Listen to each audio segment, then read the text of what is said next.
मेरा नाम हुमा जाफरी है और इस वक्त मेरी उम्र 32 साल है और मेरा ताल्लुक लाहौर की एक खुशहाल लेकिन रवायती किस्म की फैमिली से है। मैं 4 भाइयों की इकलौती और सबसे छोटी बहन हूँ। इकलौती होने के जहाँ पर बहुत से फायदे होते हैं, वहाँ एक नुकसान ये भी है कि सारे भाई अपनी इकलौती बहन पर कड़ी निगाह रखते हैं और बेचारी पर बचपन से ही बेजा पाबंदियां लगा दी जाती हैं कि ये करो वो ना करो, फलां घर जाना है और फलां घर की लड़कियों से बिल्कुल दोस्ती नहीं करनी, कि इनका चाल चलन दुरुस्त नहीं है। खुद अपने चाल चलन पर कभी तवज्जो नहीं करते, कभी कहते हैं कि चलते हुए इधर उधर नहीं देखना, और कभी हुक्म होता है कि कहीं आते जाते हुए सर से दुपट्टे को उतरने नहीं देना, वगैरह वगैरह। लेकिन जैसा कि ये सच है, होने वाली बात होकर रहती है। होने वाली बात से यहाँ मेरी मुराद गंदा काम है। यहाँ मैं आपको अजीब बात बताऊं कि मैं वक्त से बहुत पहले ही जवान हो गई थी और बहुत शुरू में ही मुझे काम के बारे में कुछ न कुछ अंदाजा हो गया था। इसकी वजह से ये घर में एक तो सब मर्द ही थे और जो एक औरत भी थी वो सबसे बड़े भाई अकबर की बीवी थी, जो जाहिर अपने खामन के साथ सोती थी, इसलिए मेरा इनके साथ सोना बहुत मुश्किल था। और मसला ये था कि मुझे अकेले सोते हुए बहुत डर लगता था, इसलिए चारों न चार मेरे वालिदैन मुझे अपने साथ सुलाते थे। लेकिन वो मुझे अपने साथ पलंग पर नहीं सुलाते थे, बल्कि इन्होंने मेरे सोने के लिए एक छोटी सी चारपाई बनवाई हुई थी जहाँ पर मैं सोती थी, जबकि पलंग पर मेरे वालिदैन सोते थे। हर चंद के मेरे वालिदैन मुझे साथ सुलाते बहुत एहतियात से काम लेते होंगे, लेकिन फिर भी कहीं न कहीं वो बेएहतियाती भी कर लेते थे। इस सिलसिले में एक वाकया अर्ज है। ये तो मुझे याद नहीं कि इस वक्त मेरी उम्र क्या थी, लेकिन इस उम्र में देखा गया कि एक सीन मेरे जहन पर ऐसे नक्श है कि आज भी मुझे ऐसा लगता है कि ये सब अभी भी मेरे सामने हो रहा हो। ये नीम सर्दियों के दिन थे, मतलब ये कि अभी सर्दियां पूरी तरह से आई नहीं थीं। दिन को मौसम ठीक, लेकिन रात को बड़ी ठंड हो जाती थी और आप हल्का कंबल या खेस लिए बगैर नहीं सो सकते थे। ये इन्हीं रातों में से एक रात की बात है कि मैं हस्बे मामूल अब्बा अम्मा के पलंग के साथ बिछी किसी चारपाई पर सोई हुई थी।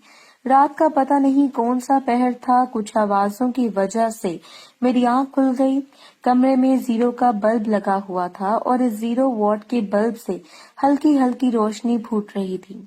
अभी मैं इन आवाजों पर गौर ही कर रही थी कि कमरे में एक बार फिर आहों से कमरा गूंज उठा। इस दफा इन सिसकियों की आवाज पहले की निस्बत थोड़ी ऊंची थी और इसी असना में एक बार फिर मुझे जनाना आवाज में एक तेज आवाज सुनाई दी और मैंने डरते डरते आवाज की सिम देखा तो वहां का मंजर देखकर मेरा दिल धक से रह गया। क्या देखती हूँ कि पलंग पर मेरी अम्मा सीधी लेटी हुई थी और अब्बा मैच खेल रहे थे। जैसे अब्बा छक्का लगाते अम्मा के मुंह से कराह निकल जाती थी। अम्मा अब्बा के साथ बातें भी कर रही थी। मैंने कान लगाकर सुना तो वो कह रही थी, जोर दी मार। अम्मा की बात सुनकर अब्बा और ताकत के साथ अपना काम करते तो इसके साथ ही अम्मा के मुंह से एक दिलकश सी आवाज निकलती और फिर वो इसी आवाज में अब्बा से दोबारा कहती, और जोर दी। और मैं इस बात पर हैरान थी कि अब्बा अम्मा को बार बार क्यों मारते जा रहे हैं और मेरी माँ क्यों करा रही है, क्योंकि हमारे घर में अम्मा का खासा होल्ड था और आम हालात में अब्बा अम्मा से खासे डरते थे। लेकिन इसके बावजूद अब्बा अपना काम कर रहे थे और लेकिन इसके बावजूद अब्बा अपना काम कर रहे थे और अम्मा बजाय इनको मना करने के आगे से इनको और शेरी दे रही थी कि वो इनको और मारें। ये चीज मेरे लिए बड़ी हैरानगी का बाइस थी। खैर मैं बिस्तर में ढकी चुपचाप अम्मा अब्बा की ये लड़ाई देखती रही, जिसमें कि अब शिद्दत आती जा रही थी और अब्बा अम्मा की फरमाइश पर मजीद तेजी के साथ काम कर रहे थे और इसके साथ ही अम्मा की आवाज तेज से तेज तर हो गई। सुनकर अब्बा ने थोड़े करख्त लहजे में अम्मा से कहा, आहिस्ता बोलो, कहीं लड़की ना जाग जाए। अम्मा अब्बा की बात सुनकर बोली, लड़की की बात छोड़ो, तुम मुझे जोर से दरवाजा पेंट करो।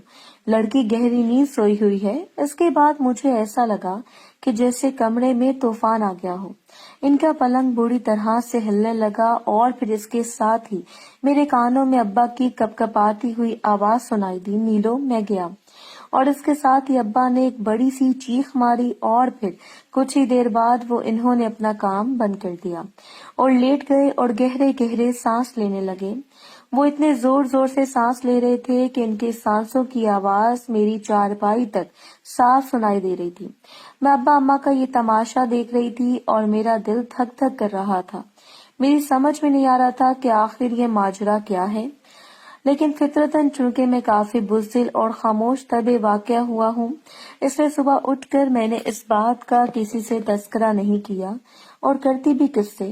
گھر میں سبھی مجھ سے بڑے تھے اور اسکول میں کوئی ایسی خاص سہیلی نہ تھی کہ جس سے میں یہ راز شیئر کر سکتی۔ اس کے بعد مجھے ہفتے میں ایک آدھ بار اماں کا یہ ڈرامہ ضرور دیکھنے کو ملتا، اور پھر آہستہ آہستہ مجھے ان کی اس لڑائی کی بھی کچھ سمجھ آنا شروع ہو گئی تھی۔ جب میں تھوڑی اور بڑی ہوئی تو ابا اماں کی لڑائی ساری کی ساری سمجھ گئی تھی، اور میں وہ منظر بڑے شوق سے دیکھنے لگی۔ پھر شاید ان کو کوئی شک ہو گیا یا جانے کیا بات تھی کہ کچھ عرصے بعد میرے والدین نے مجھے ایک علیحدہ کمرہ دے دیا۔ الگ کمرہ ملتے ہی وہ منظر یاد کر کر کے میں ترسنا شروع ہو گئی۔ ہو گئی۔ اس دوران مجھے اور تو کچھ نہ سوچتا، بس میں اپنے اوپر اگنے والے انگوروں کو ہی دباتی رہتی تھی، اور پھر دیکھتے ہی دیکھتے وہ بڑھنا شروع ہو گئے۔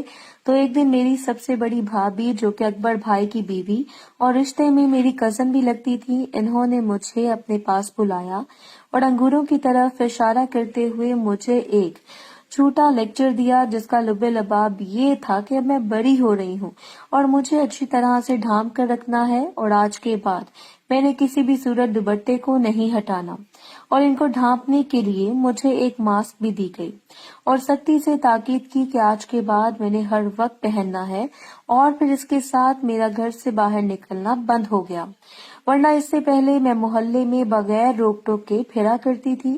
اس کے بعد جلد ہی مجھے عورتوں کے خاص دن بھی آنا شروع ہو گئے۔ یہ دن آنے کی دیر تھی کہ میرے اندر ایک عجیب سی بے چینی پیدا ہونا شروع ہو گئی، اور خاص طور پر میرے خزانے پر مجھے اتنی زیادہ بے چینی ہوتی کہ میں بتا نہیں سکتی۔ پھر ایک دن کی بات ہے کہ میں خاص دنوں کے بعد نہا کر اپنے بالوں میں برش کر رہی تھی کہ مجھے نیچے کھجلی شروع ہو گئی۔ پہلے تو میں نے اس کھجلی کو اگنور کیا، پھر جب کھجلی نے شدت اختیار کر لی تو میں نے اس جگہ کھوجنا شروع کر دیا، لیکن میری پھر بھی تسلی نہ ہوئی، تو میں نے ڈریسنگ ٹیبل سے برش اٹھا کر اس کو کھجانا شروع کر دیا۔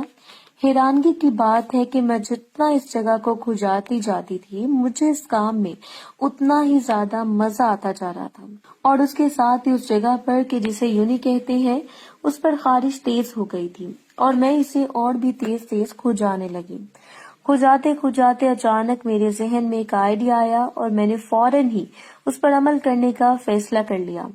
فیصلہ کرتے ہی میں نے کھجانا بند کر دیا، اور جلدی سے جا کر اپنے دروازے کو، جو پہلے ہی بند تھا، اس کو لاک کیا، اور اس کے بعد میں ٹیبل کے سامنے جا کر کھڑی ہو گئی اور بڑھنا ہو گئی، اور شیشے کے بالکل قریب جا کر کھڑی ہو گئی اور نیچے والی جگہ کا جائزہ لینے لگی۔ میں نے ہاتھ لگا کر چیک کیا تو یہ خاصا نرم حصہ تھا۔ اس پر ہاتھ پھیرتے پھیرتے میں شیشے کے اور قریب ہو گئی، اور پاس پڑے سٹول پر ایک پاؤں رکھا اور شیشے میں دیکھنے لگی۔ لکیر تھوڑی اور نمایاں ہو گئی، اور میں نے بڑے غور سے اپنے آپ کو دیکھنا شروع کر دیا۔ محترم ناظرین اور سامعین، اس کہانی کا باقی حصہ اگلی آنے والی ویڈیوز میں پیش کیا جائے گا۔ اگر آپ کو ویڈیو اچھی لگے تو ویڈیو کو لائک اور ہمارے چینل کو سبسکرائب ضرور کریں۔ شکریہ۔